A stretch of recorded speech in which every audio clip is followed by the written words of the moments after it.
Well, that's a good start. We actually kicked off the show how we planned. How about that? You put together that beautiful show card, and we got to show the world it, and now here we are. So, what are you embarrassed about? I'm just laughing. I'm like, because as one should do professionally, but thank you calling that out, my friend. I don't It's call it because I out. I'm love you, though. It's all right. congratulating us. Listen, we're a new organization. We're just getting our feet on the ground. So people are more than willing to give us a little grace as always. But and I need it because I've been on the road, like we were talking backstage the last 2 weeks, following Pearl Jam around. But enough about me. Sia, how are you and what's new in your world with Brilliant Beam Media? Oh my gosh, so much going on. I mean, a lot of work. Can I just tell you, I'm very proud of myself. I'm just gonna say it. I did 76 clip videos this weekend. That's a lot. Ready for me? I'm just kidding. I'm just kidding. Yours are all, I think I've done all yours, you're all caught up. No, okay, so I have, and you guys will talk about this, is about like sometimes, you got to put yourself up and out there, right? Like you're doing with this show, right? Well, the problem is like I'm the shoemaker's children has no shoes. So I will make, content for other people, but I forget, you know what? You should support your own shows and your own projects. And so I went to town. I went back to February for all the Gnaw on This episodes and finally made the short clips for them. And Oh man. so not even done. I'm up to April now. So, Well, but listen, Gnaw on This, if not for Gnaw on This, you and I would have never met. So shout out to Ben Baker, our good friend. His show was on maybe 2 years ago, and I just happened to be chatting away, and lo and behold, you and I hit it off in the chat. And next thing you know, 2 years later, you're still producing shows for me and sleeping in my house at times for. clarify. I am on the I don't couch. need to clarify anything. We're adults and Clarify. we do things as friends, and you're welcome to sleep in my house anytime. And I have a couch for you. We'll just leave it at that. So, and of course, because of all the work you do, I'm so thankful for your sponsorship and your support of the appeal and all things that I do, frankly, with the Walking Tall movement and Hail Hail Auctions. But of course, this show, Sia, would not be possible without our presenting sponsor, Speakeasy Custom Tattoo. And if you don't know, Speakeasy Custom Tattoo is located in the Wicker Park neighborhood of Chicago in the historic Flatiron Building. And with over 30 years of experience, they have a curated staff of magnificently talented local and international artists, and they continue to host monthly guests from all over the world. They're an appointment-only custom tattoo shop offering a wide range of styles in a clean and relaxing atmosphere. And no matter the style you're looking for, they will absolutely help make your vision come to life. So if you're in the market for a tattoo, check out their artist on their website at www.speakeasycustomtattoo.com. Be sure to tell them Chris sent you. And Sia, let's get this show started, huh? Let's do it, my friend.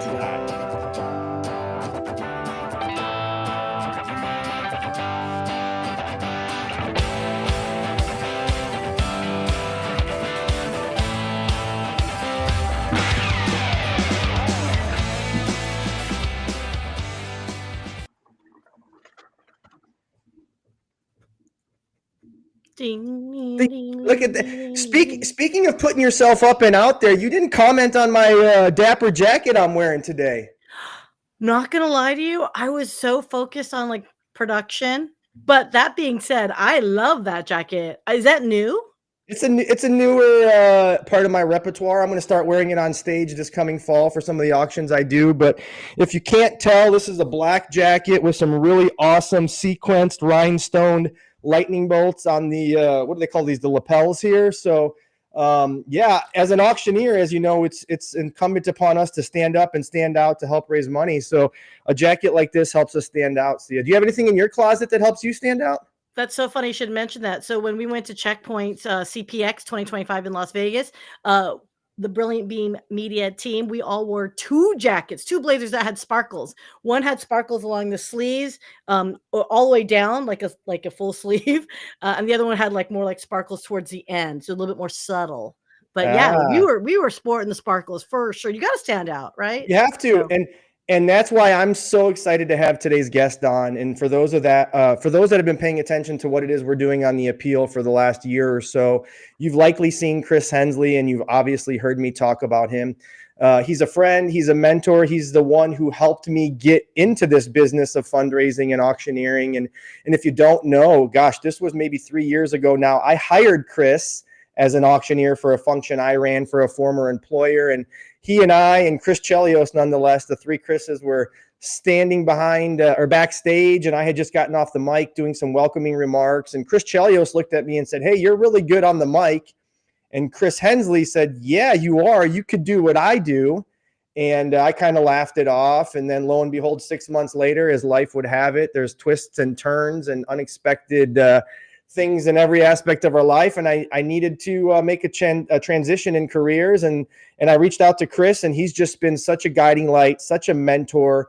He's allowed me to shadow him. He's given me advice. And as you know, auctioneering, we can only be in one place in one night. And so as busy as he is, I've been so honored and fortunate and thankful.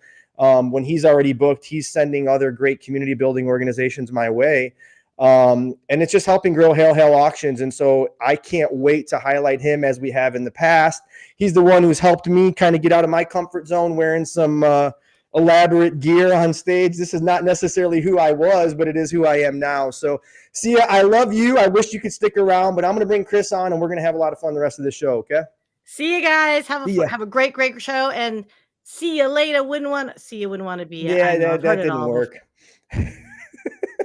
There he is, Chris. You got, oh, look at that spicy jacket you got on. What is that, mustard today? What color you got going? Yeah, I've got this gold glitter one that kind of, calls to your lightning bolts there. And I think I wore it, the first time I was on the appeal. So I had to bust out another one. This is from my favorite suit maker here in Chicago, Boulevardier. Zach and Kirsten at Halstead and Hubbard in the city make all of my stage clothing. And I have to tell you, Chris, like it's the most natural thing for me to my girlfriend says what's the line? Like, when I put on a full sequined jacket, or suit or something, and I'm like, hey, when I'm wearing Elton John's duck costume, that's the line. Like, the San Diego chicken is coming out on stage. we'll call it there. So no, I like to have fun. It's important. You've got, the great auctioneer voice yourself. The voice is obviously important. The cadence, the call, whatever you chant, whatever you call it, is important, but you got to look the part a little bit as well. And yeah, I'm learning that through you. And as I tell everybody, and as I hope and feel how much I love and just am so appreciative of all of your efforts and investments in me to help Hail Auctions grow. And as I'm learning, you got to look the part. So yeah, this lightning bolt jacket is a little bit out of my comfort zone, but it's fitting because there's a great song called Lightning Bolt by Pearl Jam. So I'm a little bit more comfortable. See, I had to get it in. I did. Sure. I did. But listen, man, you've been so busy. Q1 has been just a trailblaze of events for you. I know this is maybe, if I'm not mistaken, your first season full-time in auctioneering and not having another job, if you will. So what's that been like for you? Catch me up. Yeah, no, it's great. I think I've done about 30 events so far this year. I've got about 75 booked for the season, for the full year. We're kind of coming up to the end of the spring season now. But God, it's of those 30 events, like 27 or 28 have either, been first time kind of paddle raise, maybe five of those, but 20 of them have set records. There've only been a couple events that have not set records. And I attribute that to a few things, like, first, working with committees in advance. I mean, this is a pro tip for any of the, so I saw Karen Bruck is out there, RJ's in the house too. What's up, RJ in Oak Lyden? We'll talk about you in a little bit. Ran into RJ at an event a couple weeks ago, I guess now, but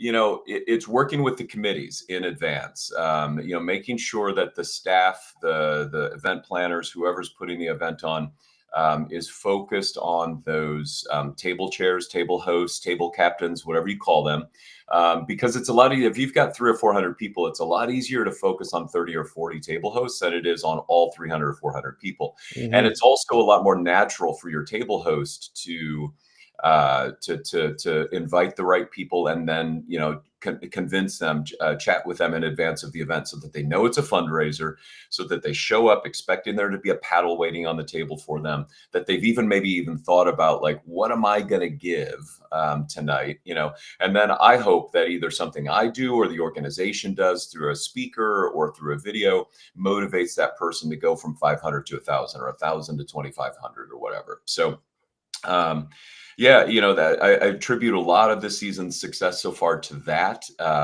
You know, a lot of returning customers, clients, you know, from previous years also. So, you know, you kind of get into that groove after year 2, year 3, year 4. And I'm also, after year 4, I'm also not like shy about saying, you know, maybe you need a different auctioneer to, like, you know, freshen things up. That's okay, right? Do you know any who could do the job? Do you know any? Yeah, right. Yeah, take a breather. Go to Chris. Go to Danny. Go to Greg Dellinger. And give me a break for a while. I'll go find another gig somewhere else. I'm doing events all over the country now. I've got one out in Omaha for the Omaha Zoo coming up in September. Amazing. I'm out in Tucson. I'm out in Southern California, New York City.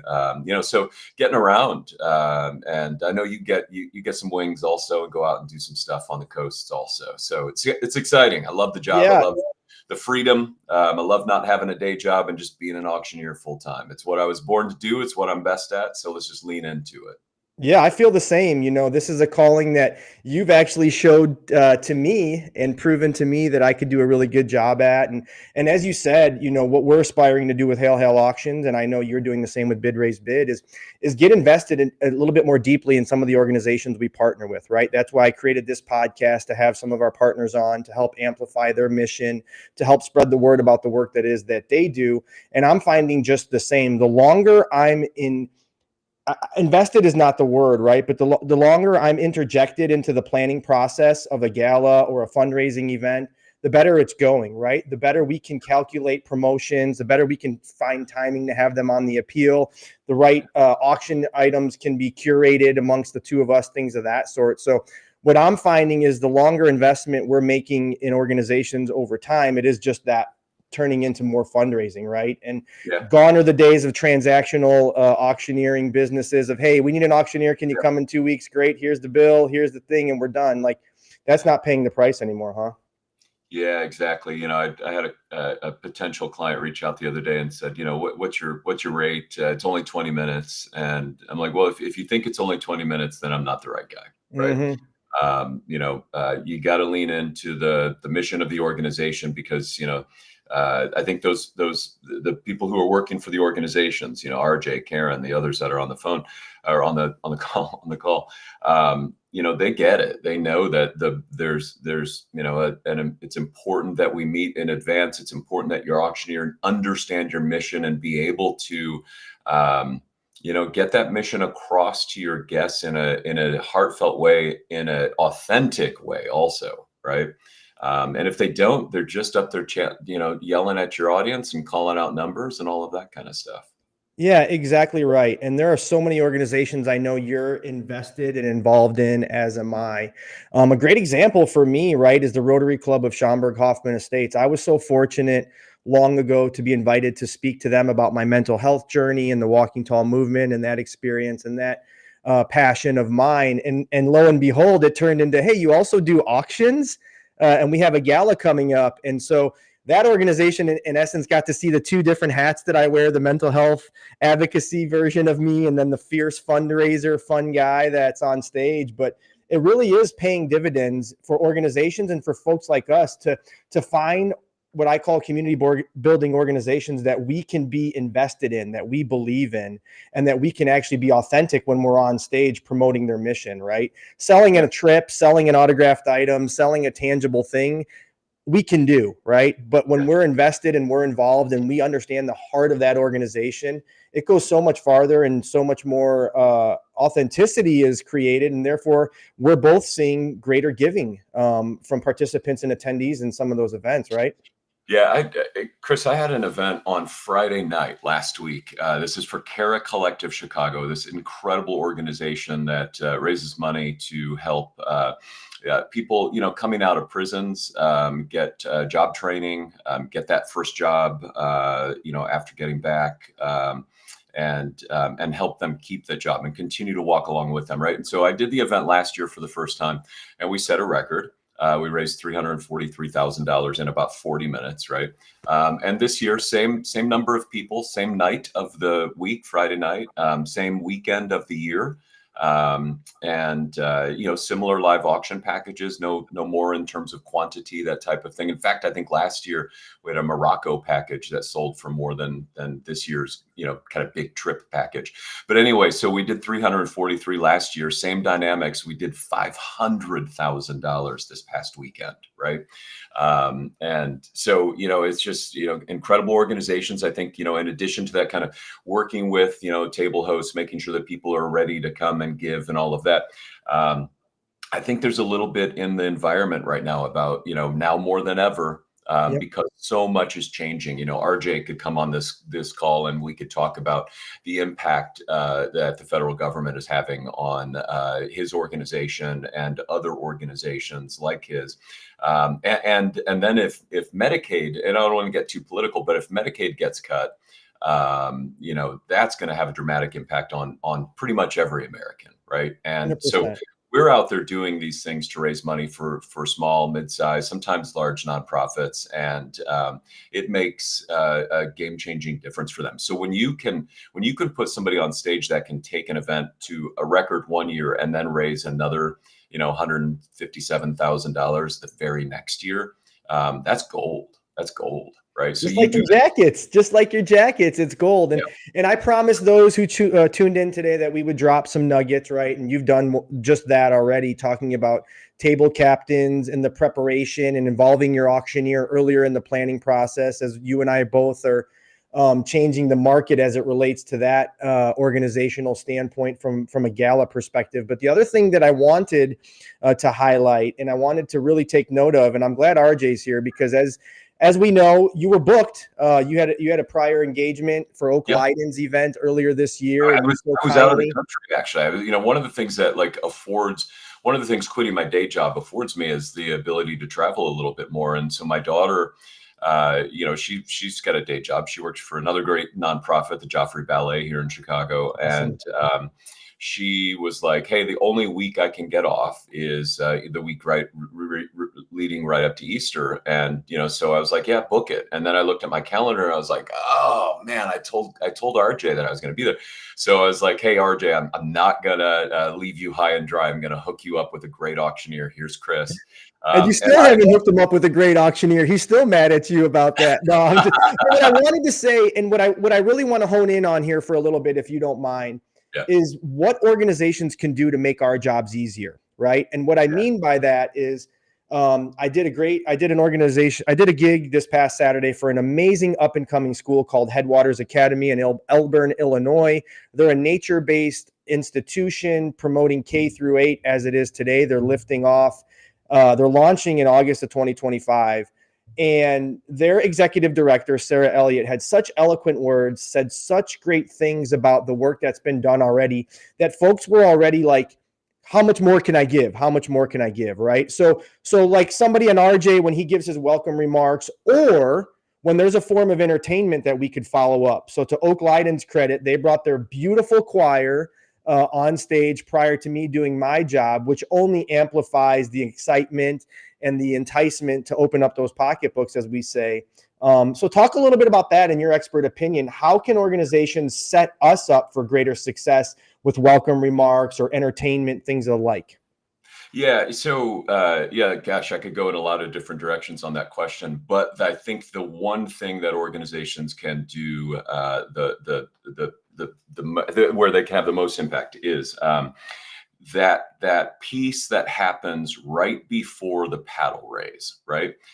So whether it's a video that's really well done, and that video at the Cara event was incredible this past Friday night.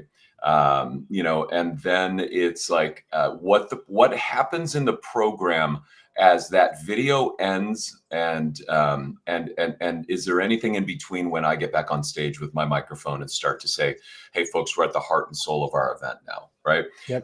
And so why I bring that up is like sometimes a client will have a great video or even a great speaker, and then they'll do something else in between that great video or that great speaker. And it's like a cooler, it's like an icer, you know. The cooler. The Yeah, casino. I mean, exactly. Have you ever seen that movie, by the way, The Cooler? That's a great one. Yeah. And so, you know, it just like freezes the room, and they forget about this great story that they just heard in the video. And so it's like, I want to go directly from the video or directly from the speaker. There was this other event, and I had to miss it this year just because of scheduling conflict, but called Lake County Haven. Incredible organization. Their event happened on Saturday night. I'm waiting to hear how their event did, but I was at another event, they had this speaker last year. Her first name was Trishanda, and for privacy reasons and for memory reasons, I won't say what her last name is. But it's more memory, isn't it? Yeah, for sure. And so she got up there and spoke, and was so eloquent and so impactful, and touched people in such a way that, you know, they didn't think they had a $5,000 donor in the room, so they'd asked me to start at $2,500. And then after Trishanda spoke, I was like, you know, I was just feeling it. I was like, all right, we're going to give this a try at $5,000. And we ended up having 7 gifts at $5,000. I probably talked about this in the appeal previously when I was on, but that story stands out so much. And the reason why her story landed was because the organization worked with her to help craft that message. So I'm actually doing this tomorrow at 11 a.m. I'm going to go visit a speaker who's going to be on stage at an event in June, on June 6th. And I'm going to her business. I'm going to meet her. She's been impacted by the organization, Humboldt Park Health, and in a positive way, right? You know, they provide her care. They provide the care for the community, you know, on on a vast scope of west side of Chicago. But I'm going to go visit her at her shop, and we're going to talk, and we're going to craft her message. She's already a great speaker, but when you're told you've got 3 minutes to get this in, right? You got to make every word count. And so that speaker or that video, right before I come up and say, folks, it's time to put your paddles in the air and give from the heart. Make a personally significant gift, right? That speaker, that video, that combination of video then speaker, you know, somebody that was highlighted in the video then comes back and is standing on stage, and they give a little bit more color. That's the most powerful thing that a client can do. It is. Absolutely. It's an art. Somebody just said in the comments, it's an art. It is. You know, and I often ask, and personally too, if just like you, and I would be more than willing as you are to go meet with keynotes or folks that are tasked with helping elevate the giving prior to us getting on stage. But I often ask for the keynote speech ahead of time, because I like to pull words out of that speech and hone in back on when I'm selling items, right? Relating back to, hey, remember when so-and-so said this, or, hey, don't forget about this statistic we just learned about, right? Yeah. And that leads me to one more point. God, we're running out of time already. Like we talked about backstage, we can go on for hours, but the AV quality, right? Too many times in various organizations, events I've worked already, the computer crashes, or the sound is too loud or too soft, or the lights are too bright, right? So going through those dry runs as I'm learning is just as important as opposed to just showing up and doing the gig, if you will, right? Like planning, doing a dress rehearsal, getting there early to test the AV equipment is so important, because like you said, right, one wrong turn and it could just crash an event, and you can go from an elevated giving to an average giving in a short amount of time, right? Yeah. So, hey, there's a couple questions in the chat here also I want to get to. Yeah, let's get to those. Do you ever want to bid yourself? Chris, how about you? You ever want to bid yourself? Well, yes, I have, frankly. And I will say that oftentimes, I don't know about you, but during a paddle raise, when I get to a denomination I'm comfortable with, I often get back to that organization, because if I'm the one giving on stage, it will likely lead to more gifts by participants. And that's shown to be true. And therefore, and because of that, I don't work with organizations I don't believe in, because I don't want to give them my money. So there has to be that give and take, right? Same. Yeah. Yeah. So I'll do that too. Here's the way I'll do it. Like I'll have a number in mind. I'm either going to give 500 back or 250. Sometimes it's 1,000. That starts to get like a little. You're making a lot more money than me as an auctioneer, brother. Well, Holy now smokes. since I quit my day I would job, give it all away if I could. Since I left my day job, it's a little bit different, but if I'm going to give 500, I do the 500 level, right? I clean the room out at the $500 level. And then I come back and I say, all right, let me try something here. If I can get 5 people to give $500 still at this level, like we're pretty much done at this level. Before we move on, let me get 5 people to give it, and I'll give my own if I can get 5 people to give. And so when they give their 500 and I give mine, that's $3,000, and that's pretty close to my fee, right? Yeah. And so that's just another way that we can support these organizations. Somebody else said, like, there's another question here about how they worked with or they were told by a nonprofit that they felt like live auctions were tacky. Can you address that? Yeah. So if you want to raise money, there are multiple ways to do that in an event setting, right? You want to have a spectrum of giving opportunities, because there are people who can give $20 and there are people who can give 20,000, right? So spectrum, and so you want to have these things in between there, right? So you want to have a raffle or a game that gives people at that $20 opportunity to participate. Heads or tails, something like that we see often. Yeah, right. Yeah, you may want to have a silent auction, although more and more of my clients are moving away from those. If you can build a great silent auction, they're still effective, right? And that's the 100, the 250, the 500, the 1,000, the 1,500 kind of gifts. Maybe a few other bigger ones, and then you want your live auction to kind of hit that upper echelon of that giving spectrum. So 2,500, 5,000, 75, 10, 15, 20 and above. And then your paddle raise. And what I've started is like, hey, if I know I've got somebody in the audience that can give $5,000 and is likely to raise their paddle, let me try to take a swing for the fences, right? And so what I used to do is say, I'm going to start at $5,000, but is there anybody in here that wants to be the superhero, the champion that can give at 10,000? And that puts another cap on it, right? And so what I've done for the last year or so is there anybody in the room that can? I'm going to start at 5,000, but is there anybody in the room that can give something more than 5,000? Name your own price, and I'll run out into the audience. I did this on Friday night as well, and they knew they had a $15,000 superhero, but I got 2 at 20, right? And so those people would have likely given at 15 if I hadn't given them that ability to name their own price. I've had a 1.5 million gift that way. I've had a $500,000 gift. I've had a $200,000 gift. I've had a ton of $50,000 gifts.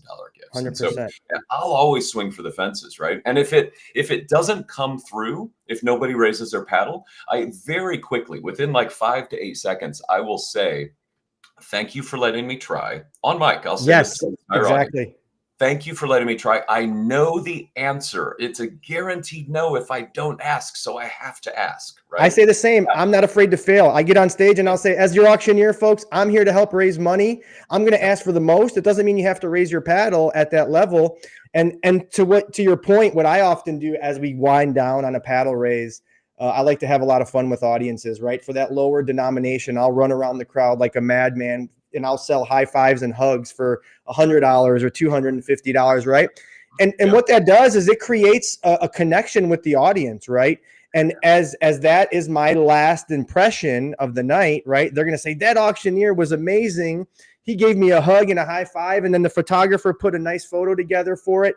And I've seen that effort raise an extra $5,000 or $10,000 unplanned, right? Because you do such a good job. People want to get near you and high five you for the job you do. And it's just so much fun. Giving is personal, and when you can make people feel good about giving, I mean, whenever I see somebody with a big smile on their face raise their paddle, I will literally call it out. I'll say, 314 at $5,000 with a beautiful smile on her face as well. And then I'll add, because it feels good to give, right? It feels good to support these organizations. And so back on that question, I just want to wrap up on that, live auctions, tacky kind of thing. It's a tool. It's a mechanism to raise money. Events should never exist for the sake of an event. They should exist to engage your donors, right? And so if you 100% sell awareness. them an experience, if you sell them an experience that they're going to remember for the rest of their lives, they're going to be grateful to your organization. And so, there are some people, again, there are two types of donors, just like there's that spectrum I talked about earlier. There's two types of donors. There's donors that will give altruistically from the heart with nothing expected in return. And then there are donors who would like something in return for their gift. And that's where a live auction, a silent auction come into play, right? Yep. And so, events exist to build relationships so that you can go from transaction with a donor to relation with a donor, right? You want to build that relationship because they're going to give you bigger and bigger gifts, and then ultimately a planned gift if you lean into that relationship in the right way and steward them for their giving. Absolutely. Love it. Love it. Love it. Well, we're winding down on time, believe it or not. We could go on for another hour or two, and we're going to have you back on as always. But Chris, as you know, man, I think the world of you. You are a rock star in this industry. I'm so humbled that you think I could do this alongside you, and you're so willing to give some of your precious partners over to me to help raise money. I'm just having so much fun doing it, man, and it wouldn't be without you. If not for you, I wouldn't be doing it. I think RJ is going to reach out to you first next year. I mean, we'll flip a coin. We'll flip. You do a great job. Yeah, and this has been just so much fun. And like I always say, what you were just speaking to, not only do events and podcasts and productions like this help raise money, but the both of us aspire to raise awareness for community building organizations. And in essence, that's what we're doing. And Chris, that's what you do best, man. And again, I'm just so honored to be your friend. I'm so excited to continue on this journey with you to see what the future holds for us both. I know it's super bright for you. I hope mine is just half as bright as yours. So if you don't mind, let folks know, how can they find you? Where can they get in touch with you? What is some of the information that they can utilize to get a hold of you if they want? Yeah, thanks. So, bidraisebid.com is my website.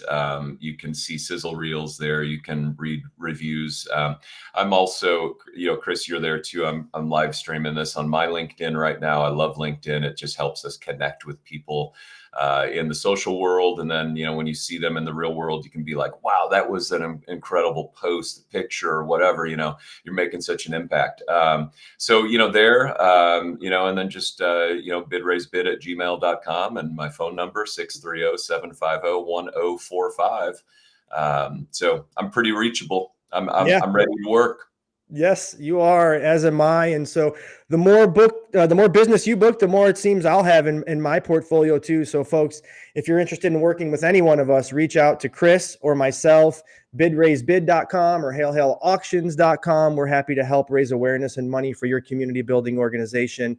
And Chris, as you know, this show would not be possible without some of our sponsors. We're going to get to those and thank them. But man, I love you. Thank you for being on today. And we'll have you on again soon, huh? Love you too, man. All Good right. luck out there.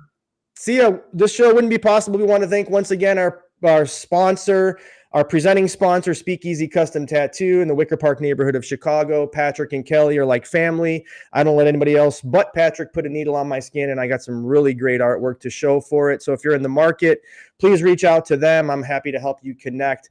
And of course, Sia. Chris, we didn't even get to talk about Sia and Brilliant Beam Media, how amazing she is producing this show. And you got to meet her in Chicago when we went to the red carpet event at Madame Zuzu's. Sia is just a rock star in herself, and I'm so honored to have her. And then, of course, we have, some other great folks and Tausi Brands of Janice Shokerin. Without her and her energy and mentorship and passion, I wouldn't be here myself. So, Sia, let's get to that Tausi commercial. We'll get on with our day. Chris, I love you. Have a great rest of your day, and hail, hail. Falling asleep with your neck in the wrong position can be a real pain in the neck. Literally. People of all ages are falling for Tausi. Tausi gives you the comfort you've always dreamed of.